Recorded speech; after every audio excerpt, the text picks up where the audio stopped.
Yo,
what's up, hello, magandang hapon mga ka-brothers and sisters, ano? So ayan, panibagong araw, panibagong vlog.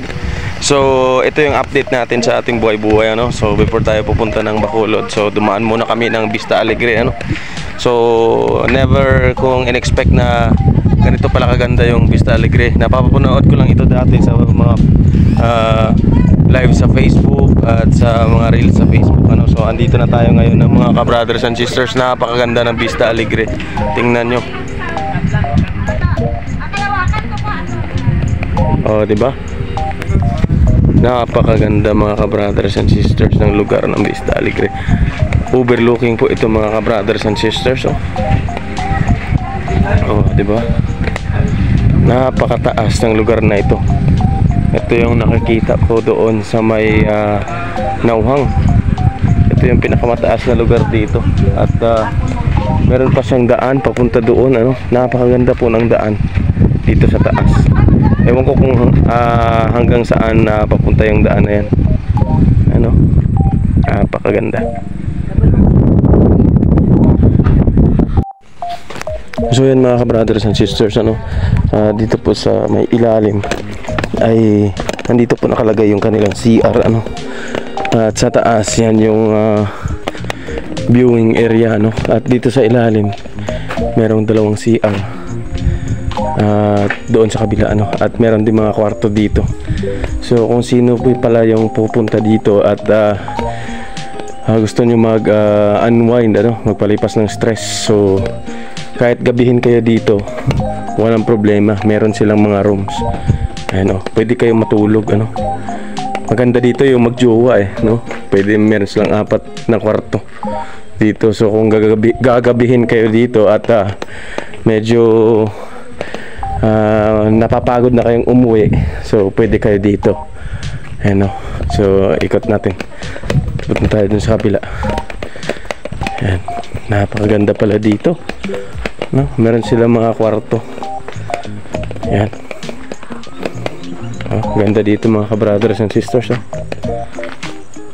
At dito naman, paakit naman doon sa may viewing area. Yan. Bali doon ang entrance, dito ang exit. So, yan, oh.